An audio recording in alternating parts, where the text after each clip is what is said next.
my students, here is QS Lakhya, Shine Academy of MTCAT, ECAT को subscribe करें, like करें और share करें।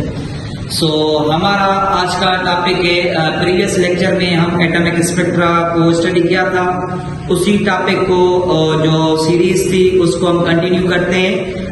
एक हमारे पास टेबल है, वो कांस्टेंट वैल्यू की है, बहुत इंपॉर्टेंट है, इसमें से एमसीक्यूज एमटीकेट में आते हैं। सो सीरीज हमने पढ़ी थी कि लाइमन सीरीज और उसकी transition wavelength, maximum wavelength, minimum wavelength and ratios of maximum wavelength and minimum wavelength and region. So number 1 हमारे पास थी Lyman series. So Lyman series में वेवलेंथ फाइंड करने का फार्मूला था R 1/n² माइनस 1/ni²। यहाँ पे जो इनिशियल स्टेट होगी वो ग्रेटर देन 1 होगी, क्योंकि लाइमन सीरीज में second orbit, third orbit, fourth orbit वाले इलेक्ट्रॉन्स जंप करते हैं फर्स्ट ऑर्बिट में। उस सीरीज को हम कहते हैं लाइमन सीरीज।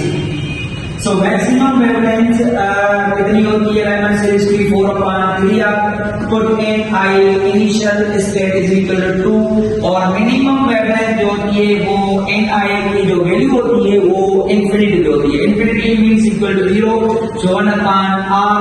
इसका जो रेशो होगा, इसका रेशो हम करेंगे तो 4/3। ये जो मीन्स हमारे पास फोटॉन्स होते हैं ना, वो किस में होते हैं? यूवी में होते हैं, मीन्स अल्ट्रा वायलेट में होते हैं। और दूसरे हमारे पास सीरीज है बाल्मर सीरीज 1/λ, सेम फार्मूला है, N I initial state greater than 2, क्योंकि सेकंड ऑर्बिट में जो electrons, third orbit, fourth orbit या फिफ्थ वाले ऑर्बिट जो इलेक्ट्रॉन्स होते हैं वो जंप करते हैं सेकंड ऑर्बिट में। उस सीरीज को हम कहते हैं बाल्मर सीरीज। इसका जो मैक्सिमम वेवलेंथ है वो 36 divided by 5r put in i is equal to 3 and minimum wavelength 4/r and maximum minimum इसका जो रेशियो होगा वो क्या होगा? 9/5। ये जो फोटॉन्स होते हैं वो विजिबल फोटॉन्स होते हैं। उसके अलावा हमारे पास है पास्कल सीरीज, ये सेम फार्मूला है वेवलेंथ का, इनिशियल स्टेट ग्रेटर देन होगा 3 से, मींस इसका जो मैक्सिमम वेवलेंथ होगा 144 divided by 7r put in i is equal to 4, 9/r, so 16 divided by 7। ये जो फोटॉन्स होते हैं वो इंफ्रारेड होते हैं। ये हमारे पास जो pascal series, Brackett series and T-fund series में जो रीजन होता है वो क्या होता है बेटा?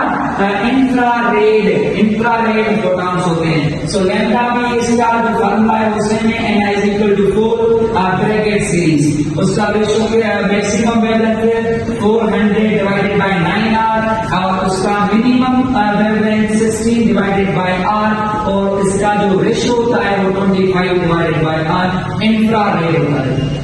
लास्ट हमारे पास पी-फंड सीरीज है। पी-फंड सीरीज में वेवलेंथ का फार्मूला ये सेम है, 1/r 1/n² minus 1/ni², ni greater than 5। इसका जो मैक्सिमम वेवलेंथ होता है वो 900/11r और मिनिमम वेवलेंथ होता है 25/r और उसका जो रेशियो होता है वो 36 डिवाइडेड बाय r। ये इंफ्रारेड होती है।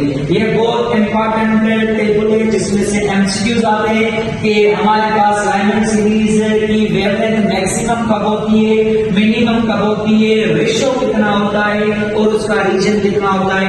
ये लाइमन सीरीज हो गई, बाल्मर सीरीज हो गई, पास्कल सीरीज हो गई, ब्रैकेट सीरीज हो गई और पी-फंड सीरीज हो गई। और उसके अलावा हमारे पास लास्ट टॉपिक है ionization energy and excitation energy. वो इंशाल्लाह हम आपको नेक्स्ट लेक्चर में इंशाल्लाह बता देंगे। थैंक यू, अल्लाह हाफिज़।